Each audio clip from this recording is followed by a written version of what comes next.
নমস্কাৰ বন্ধু-বান্ধৱীসকল স্বাগতম জনাইছো ওৱান কমন এক্সামৰ কাৰণে বা এক্সামৰ সিলেবাছখন কেনেকুৱা হ'ব এই সম্পৰ্কে আপোনালোকে আমাক কমেন্ট কৰি আছিল আজি এই সম্পৰ্কে আমি ভিডিঅ'ত আলোচনা কৰিম যদি আপোনালোকে আগন্তুক দিনত হ'বলগীয়া ওৱান কমন এক্সামৰ কাৰণে প্ৰিপাৰেচন কৰি আছে তেতিয়ালে সিলেবাছখন কেনেকুৱা ধৰণৰ হ'ব সেই সম্পৰ্কে আজি আলোচনা কৰিম গ্ৰেড 3 সিলেবাছখন আমি আপোনালোকলৈ লৈ আহিছো আজি কি ধৰণৰ সিলেবাছ গ্ৰেড 3 আহিব পাৰে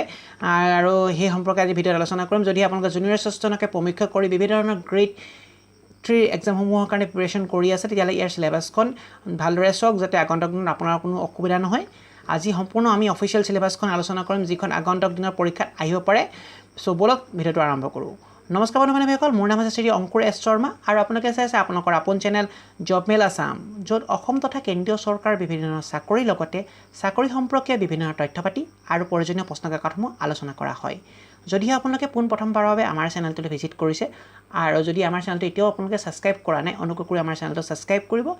আৰু লগতে কাষৰ নটিফিকেশনৰ বেল বাটনটো প্ৰেছ কৰি অল কৰি ৰাখিব যাতে আমি আপলোড কৰা প্ৰতিটো ভিডিঅ'ৰ নটিফিকেশনে আপোনালোকে লাভ কৰে আপোনালোকৰ প্ৰায় 60 to 70% মানুহে আমাৰ ভিডিঅ'সমূহ চাই কিন্তু আমাৰ চেনেলটো এতিয়াও সাবস্ক্ৰাইব কৰা নাই যাৰ ফলত আপোনালোকে আমি আপলোড কৰা বহুতো ভিডিঅ'ৰ নটিফিকেশন লাভ নকৰে আৰু পিছত আপোনালোকে আমাক কমেন্ট কৰে যে কেতিয়া হ'ব কি কথা ইত্যাদি হেতুকে অনুগ্ৰহ কৰি আপোনালোকক অনুগ্ৰহ কৰিছো চেনেলটো সাবস্ক্ৰাইব কৰি ৰাখি লগতে কাষৰ নটিফিকেশনৰ বেল বাটনটো প্ৰেছ কৰক যাতে আপোনালোকৰ কাৰণে লাগতিয়াল ভিডিঅ'টো আপোনালোকে নটিফিকেশনৰ জৰিয়তে লাভ কৰে আৰু ইয়াৰ পৰা উপকৃত হয় বলক এটা ভিডিঅ'টো আৰম্ভ কৰোঁ আগন্তুক দিনত অসম চৰকাৰৰ ফলৰ পৰা হ'বলগীয়া প্ৰায় 1 লাখ ভেকেন্সিৰ কাৰণে এটা ওৱান কমন এক্সামিনেশ্যন অনুষ্ঠিত কৰিব এই সম্পৰ্কে আমি সকলোৱে অৱগত আৰু আজি আমি ইয়াৰ সিলেবাছখন আলোচনা কৰিব লৈছো আৰু এই সিলেবাছখন গ্ৰেড 3 সিলেবাছ গ্ৰেড 4 সিলেবাছখন যদি দৰকাৰ হয় আপোনালোকে অনুগ্ৰহ কৰি কমেন্ট বক্সত কমেন্ট কৰিব আমি আগন্তুক ভিডিঅ'টোত গ্ৰেড 4 সিলেবাছখন ডিসকাস কৰিম আজি আমি গ্ৰেড 3 সিলেবাছখন লৈছো আপোনালোকে বিভিন্ন ধৰণৰ গাইড বুক বা বিভিন্ন ধৰণৰ ই-বুক আপোনালোকে নিশ্চয় কিনি লৈছে বা পাৰচেজ কৰি লৈছে আৰু আপোনাৰ তাৰ পৰা পঢ়া-শুনা নিশ্চয় আপোনালোকে আৰম্ভ কৰিছে বুলি আশা ৰাখিছো কাৰণ অতি কম সময়ৰ ভিতৰতে এই পৰীক্ষাসমূহ অনুষ্ঠিত হ'ব কোভিড পৰিস্থিতি অসমত নৰমেল হোৱাৰ পিছতে ইয়াৰ পৰীক্ষাসমূহ অনুষ্ঠিত হ'ব অৰ্থাৎ আগষ্ট ছেপ্টেম্বৰ মাহত ইয়াৰ পৰীক্ষাসমূহ হ'ব অসমত যেহেতু কোভিডৰ পজিটিভিটি হাৰ যথেষ্ট পৰিমাণে কমি আহিছে সেই পৰিপ্ৰেক্ষিতত আগষ্ট আমি এটোটো জুন চলি আছে জুলাই মাহটো বাদ দিলে আমি আগষ্ট ছেপ্টেম্বৰ মাহত এই ওৱান কমন এক্সামৰ কথা চিন্তা কৰিব পাৰো আৰু এবাৰ যেটো এটা পৰীক্ষা হ'ব হেতুকে আমাৰ ওচৰত এটা কেৱল একমাত্ৰ চান্সে থাকিব যেটো পৰীক্ষাত আমি ভাল কৰি আগন্তুক পৰীক্ষা যিসমূহ ভেকেন্সি ওলাব সেই ভেকেন্সিসমূহৰ কাৰণে এলিজিবল হৈ উঠিবৰ কাৰণে সেই হেতুকে সিলেবাছখন যথেষ্ট দৰকাৰী বলক চাই লওঁ আজি সিলেবাছখন কি হ'ব পাৰে সিলেবাছখন আলোচনা কৰাৰ পূৰ্বে কিমান মাৰ্কৰ হ'ব পাৰে এই সম্পৰ্কে আমি এটা সৰুভাগ লওঁ পৰীক্ষাসমূহ সাধাৰণতে 100 মাৰ্কৰ অনুষ্ঠিত হয় কিন্তু যেহেতু এবাৰ ওৱান কমন এক্সামিনেশ্যন সেই হেতুকে 150 মাৰ্কৰ এক্সাম অনুষ্ঠিত হোৱাৰ যথেষ্ট পৰিমাণে চান্স আছে হেতুকে আমি পিছৰ পৰ্যায়ত কি ধৰণে আহিব পাৰে সেই সম্পৰ্কে আলোচনা কৰিম বলক এই সিলেবাছৰ টপিকসমূহ চাই লওঁ কি টপিক থাকিব পাৰে প্ৰথম টপিকটো হৈছে জেনেৰেল নলেজ প্ৰথম সবতকৈ দৰকাৰী টপিকটো হৈছে জেনেৰেল নলেজ বুলি ক'লে বহুখিনি বস্তু ইয়াত সন্নিবিষ্ট হৈ থাকিব যেনেদৰে আপোনালোকৰ হিষ্ট্ৰী জিওগ্ৰাফি ইকনমিক্স পলিটিকেল তাৰ পিছত আপোনালোকৰ কাৰেণ্ট এফেয়াৰ্স ইত্যাদি সন্নিবিষ্ট হৈ থাকিব এই জেনেৰেল নলেজৰ টপিকটোত এই জেনেৰেল নলেজৰ টপিকটো অকল কেৱল ভাৰতৰে নহয় অসমৰ বিশেষকৈ যেটো অসম গভৰ্ণমেণ্টৰ চাকৰি অসমৰো আপোনালোকৰ বহুতো কোৱেশ্চন ইয়াত সন্নিবিষ্ট হৈ থাকিব অসম হিষ্ট্ৰী অসম জিওগ্ৰাফি তাৰ পিছত Indian history Indian geography current affairs বহুখিনি বস্তু ইয়াত সন্নিবিষ্ট হৈ থাকিব যদিহে আপোনালোকৰ জেনেৰেল নলেজৰ প্ৰশ্নসমূহত অসুবিধা আছে অনুগ্ৰহ কৰি জেনেৰেল নলেজৰ ভালদৰে প্ৰিপাৰেচন কৰক যাতে আপোনালোকৰ কোনো ধৰণৰ অসুবিধা সৃষ্টি নহয় আগন্তুক দিনত আমি এই ভিডিঅ'ৰ ডেসক্ৰিপচন বা কাইলে আপোনালোকে আমাৰ চেনেলৰ মাধ্যমত বহুকেইখন গাইড বুক আমি প্ৰস্তুত কৰি উলিয়াই দিছো আপোনালোকক যদি কিনিব বিচাৰিছে ভিডিঅ'ৰ ডেসক্ৰিপচন বক্সত যাওক তাত আপোনালোকে লিংক পাই যাব যাৰ ফলত আপোনালোকৰ কিনিবলৈ সুবিধা হ'ব বা আপোনালোকৰ প্ৰিপাৰেচন কৰিবলৈ সুবিধা হ'ব বিভিন্ন কিতাপ বিভিন্ন ৰেঞ্জৰ দামত আপোনালোকক উলিয়াই দিয়া হৈছে যিখন কিতাপ আপোনালোকৰ দৰকাৰ হয় সেইখন আপোনালোকে কিতাপ কিনিব পাৰে সেকেন্ড সাবজেক্টটো হৈছে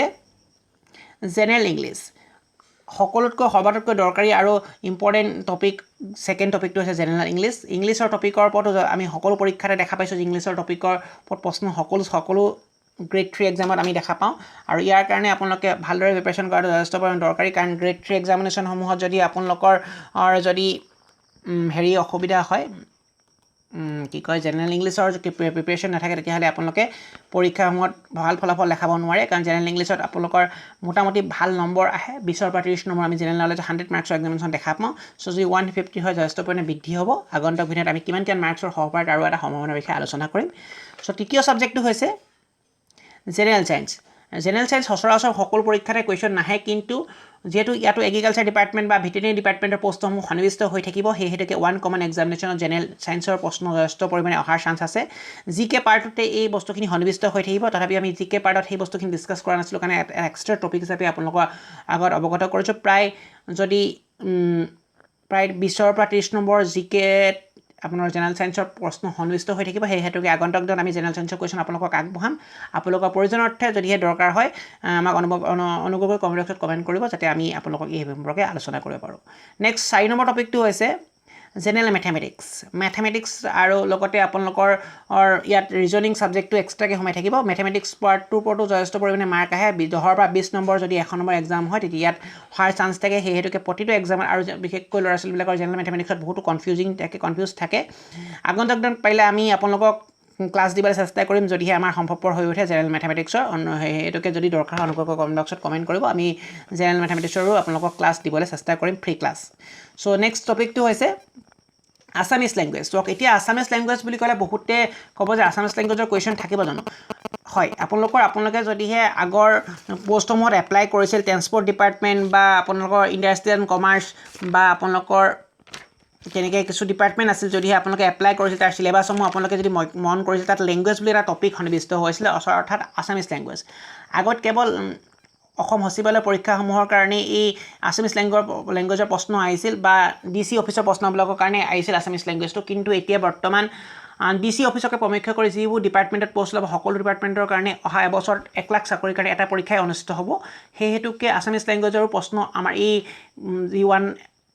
কমন এক্সাম হ'ব তাত আহিব সেই হেতুকে আপোনালোকৰ যদিহে আছামিজ লেংগুৱেজৰ ওপৰত ভাল কামান নাই তেতিয়াহ'লে আপোনালোকে পাবলগীয়া সেই 20 বা 30 নম্বৰ বা 40 নম্বৰ মাৰ্ক আপোনালোকে হেৰুৱাব লাগিব সেই হেতুকে বৰ ইজি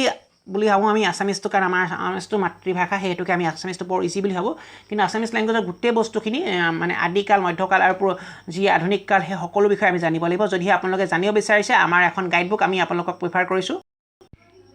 এই কিতাপখন কিনিব পাৰে অসমীয়া লেংগুৱেজৰ কাৰণে অসমীয়া সাহিত্য A to Z এখন সংস্কৰণ হয় এই কিতাপখন যদি আপোনালোকে কিনিব বিচাৰিছে ভিডিঅ'ৰ ডেছক্ৰিপশ্যন বক্সত ইয়াত লিংক আছে অসমীয়া সাহিত্যৰ সম্পূৰ্ণ আদিযুগ মধ্যযুগ আৰু আধুনিক যুগৰ সম্পৰ্কে ইয়াত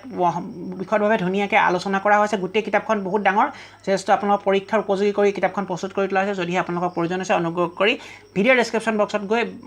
অনলাইন পে'মেণ্টৰ মাধ্যমত এই কিতাপখন কিনিব পাৰিব ইয়াৰ লগতে আৰু বহুকেইখন কিতাপ আমি প্ৰস্তুত কৰি তুলিছোঁ PNRD বুলি এখন স্পেচিয়েলিষ্ট কিতাপ ওলোৱা হৈছে কম্পিউটাৰ যদি নলেজৰ ওপৰত আপোনালোকৰ প্ৰব্লেম আছে কম্পিউটাৰ কুৱেশ্যন দি থোৱা আছে যদিহে আপোনালোকক সকলো সাবজেক্ট মিলাই এখন সাবজেক্ট লাগে তাৰ ওপৰতো দি থোৱা আছে যদি 5খন কিতাপ টোটেল এভেইলেবল আছে যিখন কিতাপ কিনিব বিচাৰে ভিডিঅ'ৰ ডেছক্ৰিপশ্যন বক্সত গৈ এই কিতাপকেইখন কিনিব পাৰিব সো আমি ভিডিঅ'টো কিছু দীঘল হৈছে কাৰণ আলোচনা কৰিবলগীয়া আছে সেইটো দীঘল হৈছে যদিহে চাই আছে ধন্যবাদ আপোনালোকৰ ভিডিঅ'টো শ্বেয়াৰ কৰিবলৈ নাপাহৰিব আপোনালোকৰ লগৰ বন্ধু বান্ধৱীসকলৰ লগত নেক্সট সাবজেক্টটো হৈছে লজিকেল ৰিজনিং মেথমেটিক্সৰ লগতে কেতিয়াবা সন্নিৱিষ্ট হৈ থাকে লজিকেল ৰিজনিংটো আৰু নহ'লে বেলেগেও আপোনালোকক আহিব পাৰে লজিকেল ৰিজনিং এণ্ড এপ্টিটিউড বুলি এটা সাবজেক্ট সন্নিৱিষ্ট হৈ থাকে সো অনুগ্ৰহ কৰি 10 বা 15 নম্বৰ এই লজিকেল ৰিজনিং পাৰ্টটোত থাকিব সেই হেতুকে লজিকেল ৰিজনিংখিনি আপোনালোকে ভালদৰে চাব যাতে প্ৰশ্নসমূহে বৰ ক্ৰিটিকেল লগাই দিয়ে যিহেতু মেথমেটিক্সৰ সাবজেক্টখিনিৰ লগতে সন্নিৱিষ্ট হৈ থাকে লজিকেল ৰিজনিং পাৰ্টটো সেই হেতুকে বহুতো কনফিউজ কৰে আৰু বহু মাৰ্ক আমি পাবলগীয়া মাৰ্ক ইজি মাৰ্ক আমি হেৰুৱাবলগীয়া হয় সো আগন্তুক দিনত যি গ্ৰেড 3 এক্সাম হ'ব এই টোটেল 6টা সাবজেক্ট আপোনালোকৰ সন্নিৱিষ্ট হৈ থাকিব 1 নম্বৰ হৈছে general mathematics language logical reasoning and aptitude general knowledge আৰু জেনেৰেল ইংলিছ এই 6টা সাবজেক্টৰ ওপৰত গ্ৰেড 3 অহা অতি কম দিনৰ ভিতৰত অসমত অনুষ্ঠিত হ'বলগীয়া ওৱান কমন এক্সামৰ চিলেবাছখন এনেদৰে বনোৱা হ'ব